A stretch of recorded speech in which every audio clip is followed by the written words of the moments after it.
Hello everybody, we are proud to present the new Digit panel, the latest innovation added to our production. The control panel has a very simple and intuitive layout. Once turned on using the on-off button, we see the two displays that are showing us the temperature of the tank and the boiler.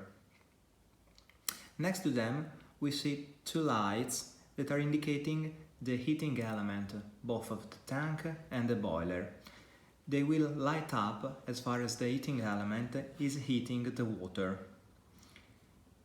Near the displays we can see other two important lights.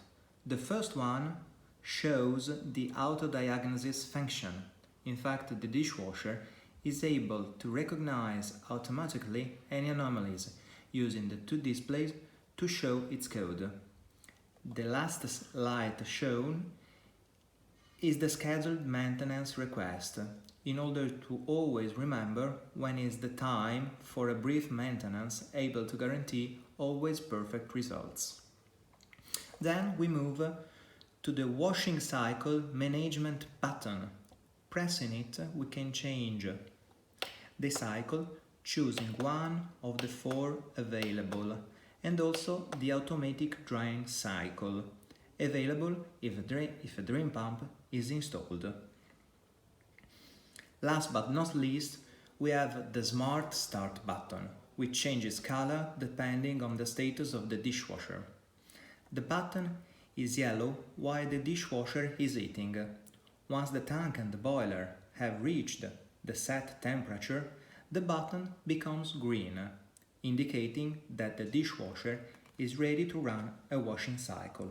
Pressing the Start button, we run a washing cycle.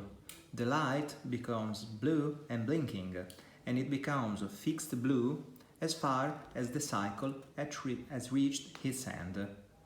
The last color of the button is red.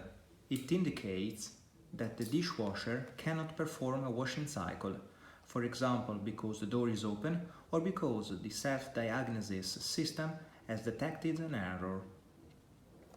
At the end of the exercise, to switch off the dishwasher, simply press on the on-off button.